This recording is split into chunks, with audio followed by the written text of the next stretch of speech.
ఈ రాష్ట్రం నుంచి కూలి పనుల కోసం వేరే రాష్ట్రాలకు వెళ్లిన వ్యక్తులు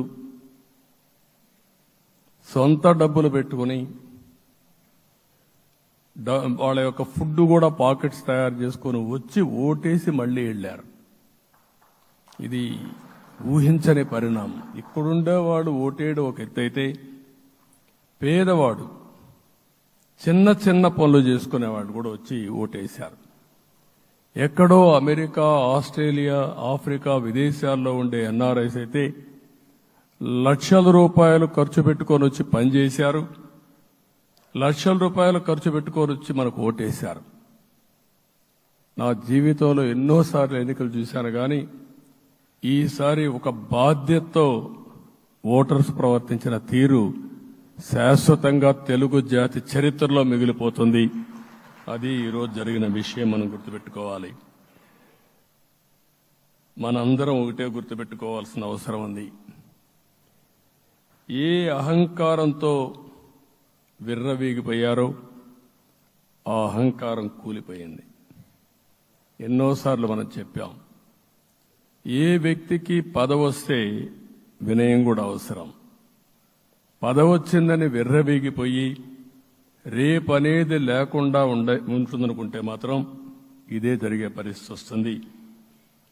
అయితే మీ అందరినీ నేను కోరేది ఒకటే, ఇవన్నీ ఒక కేస్ స్టడీగా మీరందరం స్టడీ చేసుకోవాల్సిన అవసరం ఉంది.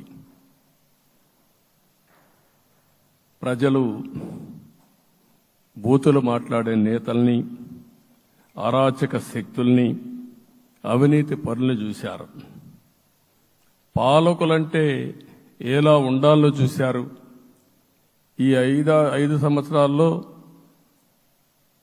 పాలకుడు ఎలాంటి వాడు వచ్చి అర్హత లేని వ్యక్తి ఏ విధంగా ఉన్నాడో చూశారంటే ఈరోజు ఇచ్చిన తీర్పు ఈ 5 ఏళ్లు పరిపాలించినటువంటి వ్యక్తి యొక్క ప్రవర్తన చూసిన తర్వాత ఇలాంటి వ్యక్తి పాలనకు పనికిరాడనే ఉద్దేశంతో ఓట్లు చేసే పరిస్థితికి వచ్చారు. ఇది నా ఉద్దేశ ప్రకారం ఒక కేస్ స్టడీ అవుతుంది. మనందరం కానీ జాగ్రత్తగా ఆలోచిస్తే.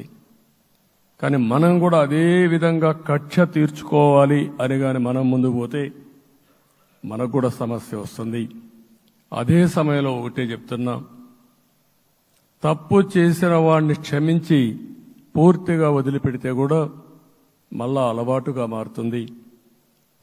తప్పు చేసిన వాళ్లకు శిక్ష పడవలసిన అవసరం ఉంది. చట్టపరంగా శిక్షించాల్సిన అవసరం ఉంది. అదే సమయంలో విధ్వంస రాజకీయాలు, కక్షా రాజకీయాలు కాకుండా ఇవన్నిటిని ప్రక్షాళన చేయాల్సిన అవసరం ఉందని చెప్పి కూడా నేను మీకు తెలియజేస్తున్నా. ఇంకొక పక్క 5 ఏళ్లలో ఎన్నో సంవత్సరాలు చూశాను కానీ కార్యకర్తలపైన దాడులు, హింసా రాజకీయాలు, అక్రమ కేసులు, వేధింపులు, కడాన సోషల్ యాక్టివిస్టులు కూడా ఇష్టానుసారంగా కేసులు పెట్టి హెరాస్ చేస్తే నిద్రపోకుండా వాళ్ళు కాపాడుకున్నాం. ఇంకొక పక్కన అన్ని పార్టీలకు 3 పార్టీలకు అనుభవం ఉంది. ఈరోజు మీరు చూస్తే ప్రాణాలు తీస్తూ అరాచకంగా ప్రవర్తిస్తూ తెలుగుదేశం పార్టీలో ఒక ఉదాహరణ చూసినప్పుడు అన్ని పార్టీలకు వర్తిస్తుంది. ఏదైతే మన పార్టీకి వ్యతిరేకంగా నేను ఆ పేర్లు చెప్పకూడదు కాబట్టి చెప్పలేదు కానీ స్లోగన్ ఏమంటే కడాన మెడ మీద కత్తున్న జై తెలుగుదేశం అంటూ ప్రాణాలు వదిలిపెట్టే పరిస్థితికి వచ్చారు. ఇది ఊహించని పరిణామాలు ఇవన్నీ. ఇప్పుడు కూడా కళ్ల ముందర తిరిగే పరిస్థితి వస్తుంది. అందుకే ఈరోజు మనందరం కూడా ఇవన్నీ గుర్తుపెట్టుకుని, నాకు జరిగిన అవమానాలు చూశారు.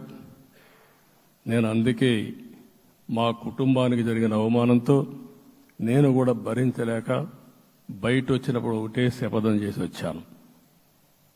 ఆ శపథం, ఇది గౌరవ సభ కాదు, ఇది కౌరవ సభ.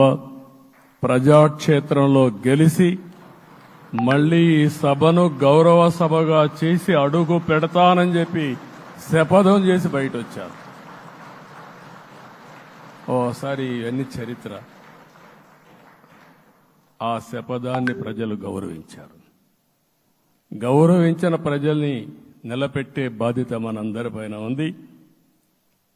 సభను కూడా ఎన్నోసార్లు పవన్ కళ్యాణ్ గారు చెప్పారు, భవిష్యత్తులో ఆంధ్రప్రదేశ్ శాసనసభని ఒక గౌరవ సభగా చేసి ప్రజా సమస్యల్ని చర్చిస్తామని చాలా స్పష్టంగా చెప్పారు. అలాంటి బ్రహ్మాండమైన వాతావరణం క్రియేట్ అవుతుంది. దానికి ఒక శాసనసభాపక్ష నాయకుడిగా నేను హామీ ఇస్తున్నా. మళ్లీ ఈ సభను గౌరవ సభగా ఈరోజు మన పరిపాలన ప్రజా ప్రభుత్వంగా మనం ముందుకు పోవాల్సిన అవసరం ఉంది. ముందుకు పోతామని చెప్పి కూడా నేను మీకు తెలియజేస్తున్నా. ఇంకా కిందికి డెప్త్కి వెళ్తే గవర్నమెంట్లో ఏముందో ఇప్పటికి తెలియదు, ఎంత అప్పు ఉందో తెలియదు, ఎక్కడెక్కడ తెచ్చారో తెలియదు. ఇవన్నీ కూడా డెప్త్కి వెళ్ళినప్పుడు ఎన్ని లక్షల కోట్ల అప్పు ఉంది, ఏదేది తాకట్టు పెట్టారు, ఆర్థిక వ్యవస్థ ఏ విధంగా చిన్నాభిన్నం అయిపోయింది, ఇవన్నీ కూడా అధ్యయనం చేసుకోవాల్సిన అవసరం ఉంది. ఇరిగేషన్ రంగాన్ని పూర్తిగా నిర్వీర్యం చేశారు. రాష్ట్రానికి అతి ముఖ్యమైన ప్రాజెక్టు పోలవరం. కేంద్రం క్లియర్గా పోలవరానికి సహకరించారు. నాకు ఇప్పుడు కూడా జ్ఞాపకం ఉంది, 2014 కంటే ముందు నేను ముఖ్యమంత్రి అయ్యాను, ఎంపికయ్యాను, ఢిల్లీకి వెళ్ళాను. ఢిల్లీకి వెళ్ళినప్పుడు 7 మండలాలు తెలంగాణలో ఉన్నాయి. పోలవరం ముంపుకు గురి అయ్యే 7 మండలాలు తెలంగాణలో ఉన్నాయి. ఆ 7 మండలాలు అక్కడుంటే జూన్ 2వ తారీఖున నోటిఫికేషన్ వస్తే ఆ తర్వాత తెలంగాణ అనుమతి ఉంటే తప్ప, పునరావాసానికి ఒప్పుకుంటే తప్ప మనం పోలవరం కట్టే పరిస్థితి లేదు. ఆ రోజు రాజ్నాథ్ సింగ్ గారు పార్టీ అధ్యక్షుడు. అదే మాదిరిగా ఆ రోజు వెంకయ్యనాయుడు గారు కూడా యాక్టివ్గా ఉన్నారు. నేను ఒకటే కోరాను, ప్రజలు నన్ను ఎంపిక చేసుకున్నారు, ఇక్కడ మనం ఎన్డీఏ వచ్చింది, ఈ ప్రాజెక్టు పూర్తి కావాలంటే ఆ 7 మండలాలు ఆంధ్రప్రదేశ్ రాష్ట్రానికి ఇస్తే తప్ప పూర్తి కాదు. మీరు 7 మండలాలు ఇవ్వకపోతే నేను ప్రమాణ స్వీకారం చేయను, నాకు ఈ పదవి వద్దని ఆ రోజు చాలా స్పష్టంగా చెప్పాను. ఇది ఎప్పుడు కూడా చరిత్రలో ఎప్పుడు జరగని విషయం. ఆ రోజు ప్రధానమంత్రి గారు నరేంద్ర మోడీ గారు ఇవన్నీ ఆలోచించి ఫస్ట్ క్యాబినెట్ మీటింగ్లో పెట్టి ఒక ఆర్డినెన్స్ ఇచ్చి ఆ 7 మండలాలు ఆంధ్రప్రదేశ్కి ఇచ్చి తర్వాత పార్లమెంట్ సమావేశాలు పెట్టుకున్నారంటే అది ఒక చరిత్ర. అంటే ఆ రోజు కానీ కేంద్రంగాన 7 మండలాలు ఇవ్వకపోయుంటే పోలవరం ప్రాజెక్టు ప్రారంభమయ్యేది కాదు. అన్ని కష్టాలు పడి మళ్లీ డబ్బులన్నీ కోర్టులో ఉండే కేసులన్నీ విత్డ్రా చేయించి అన్నీ చేయించాం.